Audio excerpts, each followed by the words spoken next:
brothers and sisters. Masaya po ako ngayon magbahagi po sa inyo sa John chapter 14 verse 18. Sinabi niya dito, hindi po kayo iiwang mag-iisa. Ako'y paririto sa inyo. So yun po, ang topic ko ngayon ay ang binabasa ko ngayon ay yung mag-iisa.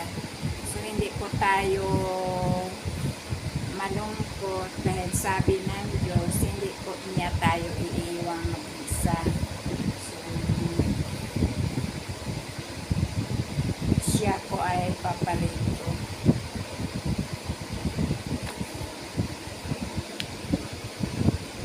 Hindi ko kayo iiwang nag-iisa, ako'y darating sa inyo. So yan po ang promise na ating masalangit. So napakasaya po ako ngayon nung nabasa ko po ito at gusto ko po itong i-share sa inyo dahil mahal na mahal ko po kayo at ito po yung gusto ko ngayon na basahin na may natutunan po ako.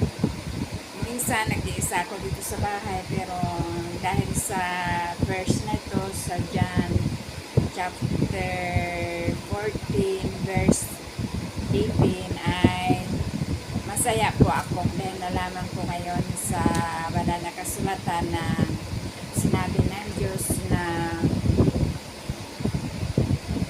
hindi ko kayo iiwang mag-iisa, ako'y paririto sa inyo. So yan po ang na nagbigay sa akin ng kasiyahan. So hindi po niya tayo iiwan na mag-isa. Sinabi rin dito, hindi ko kayo iwang nag-iisa, ako'y darating sa inyo. So ibig sabihin, kung kailangan natin siya, siya po ay darating sa oras na kailangan natin siya. I love you all. Bye-bye.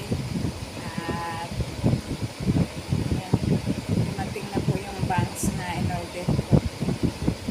Tinatry ko kung bagay ba. So, bye-bye.